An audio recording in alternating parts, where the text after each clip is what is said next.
थोकिन मोर तीर माया नवो, हे मरारिन बाई थोकिन मोर तीर माया नवो। काय का सब्जी धरे मोला बतानवो, काय का सब्जी धरे मोला बतानवो।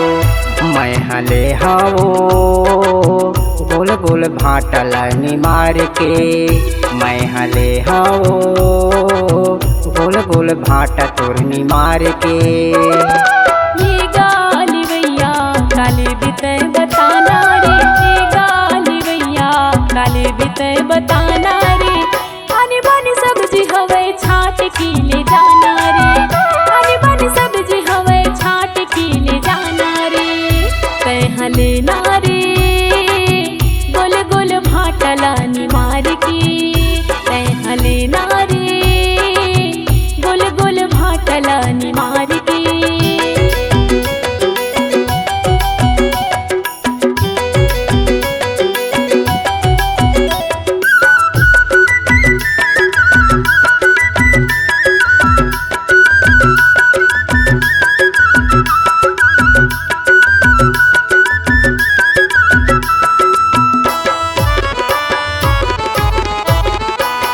रोज रोज पार माया के तय हवो चिल्ला थस, पानी बनी के ग्राहक मन लतय हवो लुभा थस।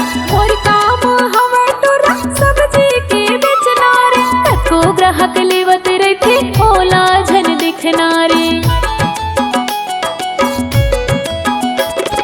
रोज रोज पार माया के तय हवो चिल्ला थस, पानी बनी के ग्राहक मन लतय हवो लुभा थस। और काम हवे तोरा सब्जी के बेचना रे, कतो ग्राहक लेवत रथे ओला झन दिखना रे, कतो ग्राहक लेवत रथे ओला झन दिखना रे। हे मरारिन बाई थोकिन मोर तीर माया नवो, हे मरारिन बाई थोकिन मोर तीर माया नवो।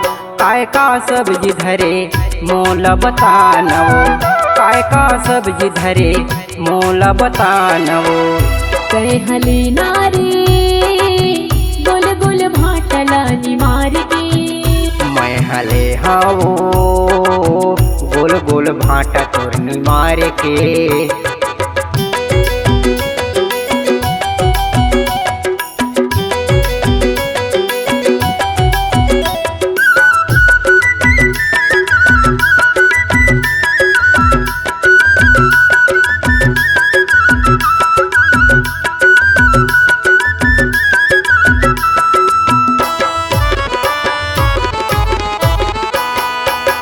बड़े बड़े गोलवा गोलवा हवे तोरे भाटवो, बने झुला के देबे मोला झन मारबे काटवो।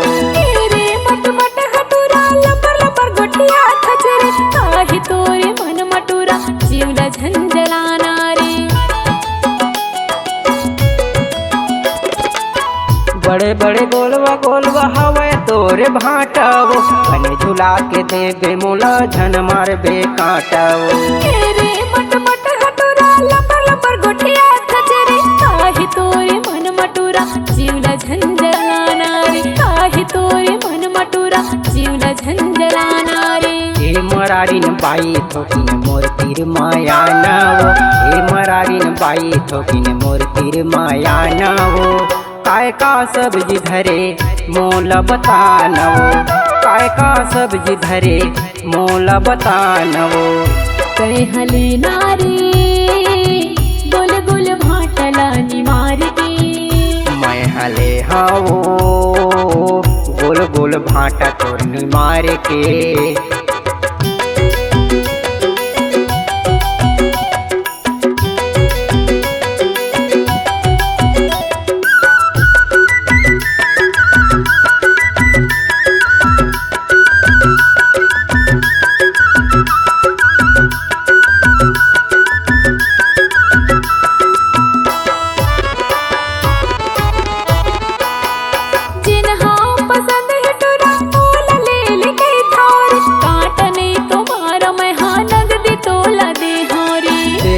उधार मोला मोर पड़ोसी गाँव के वो, मानिकपुर में रही थो लल्लू है मोर नावो।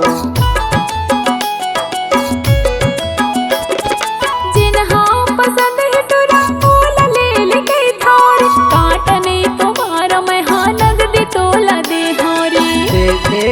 हार मोला मोर पड़ोसी गाँव के वो मानिकपुर मरई थो लल्लू है मोर नाव मानिकपुर मरई थो लल्लू है मोर नाव ये गाली भैया काले बिते बताना रे ये गाली भैया काले बिते बताना रे आने बानी सब्जी हवे छाट के ले जाना रे आने बानी सब्जी हवे छाट के ले जाना रे मैं हले हाओ गोल गोल भाटा तोरनी मार के ते हले नारी गोल गोल भाटलानी मार के गोल गोल भाटा तोरनी मार के आनी बानी सब्जी लात छाट के आनी बानी सब्जी लानी मार के